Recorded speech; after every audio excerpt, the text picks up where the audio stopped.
Hi, hello and welcome. Welcome back to another Onkruid video. Welcome back to another video on the book The Gift of Therapy by Yalom. In this series where we deep dive into every single tip he offers, we just went over the first 10 tips, did it again in quick succession in a little recap video, and today tip number 11 is on the docket. Thanks for joining me. Tip 11, the therapeutic act, not the therapeutic word. Yalom opens up the chapter by advising us to take all the chances in therapy, all the chances we get to learn from our clients. Learn, for example, about what they think is actually helping them in the therapy. More often than being content related, you will probably realize, or you will probably experience, that the things that they find really helpful in therapy are more process related, are more relational, are more about the interaction between the two of you and between how you act or what you do instead of what you say. Like setting a new appointment with them after they cancelled last minute, or still seeing them after they cancelled a couple of times in a row, or still seeing them even though they feel a little bit sick and you're like, well, there's some distance between us, so I'll gladly still see you today. If you're afraid you're going too far for your clients, you're overstepping boundaries and you're making them maybe dependent on you and on the therapy, ask them that as well. Ask them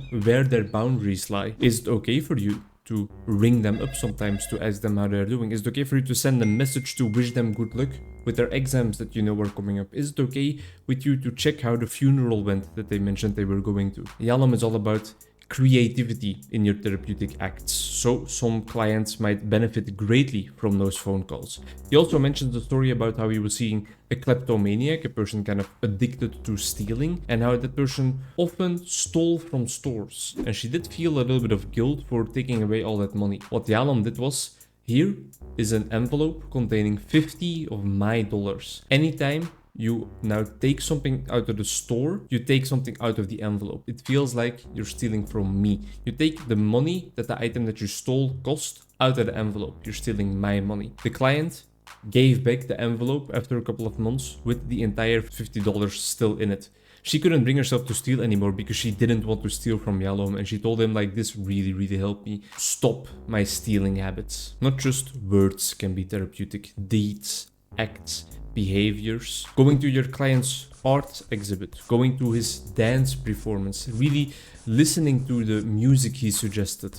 Those things stay in their minds as helpful therapeutic acts, often more than any words you can provide to them. My own thoughts on the subject, it reminded me of how I handle clients, how I handle their requests, how I try to show my appreciation for them in my behavior more than in just my words, or even though I already show it in my words, I want to show it even further beyond than that in my behavior. And it reminded me of this one client who is in a band and who proudly told me that their album was out, their first album. And he asked me, hey, give me some feedback if you have the time to listen to it. So I blocked a little bit of time in my agenda on Sunday and I listened through the entire thing front to back, made some notes about every single song, and also constructed a little bit of an overall review of my thoughts and feelings after listening to the album. Sent it to him in an email, and he told me that he greatly appreciated this afterwards. And as you know, a good therapy changes both patient and therapist. It really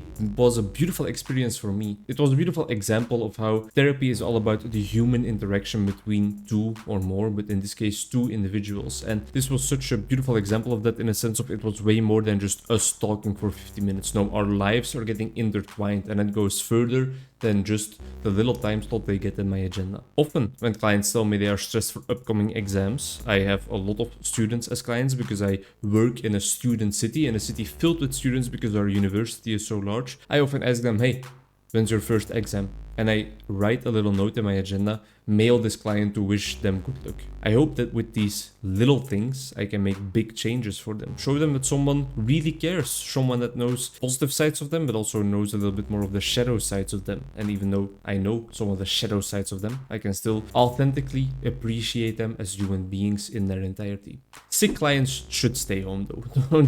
Don't make it too big of a habit to see them on appointments. Just let them stay home and rest. I think Yalom kind of has a weird sentiment on that. Thank you very much for watching Therapeutic Acts. See you next time. Bye bye.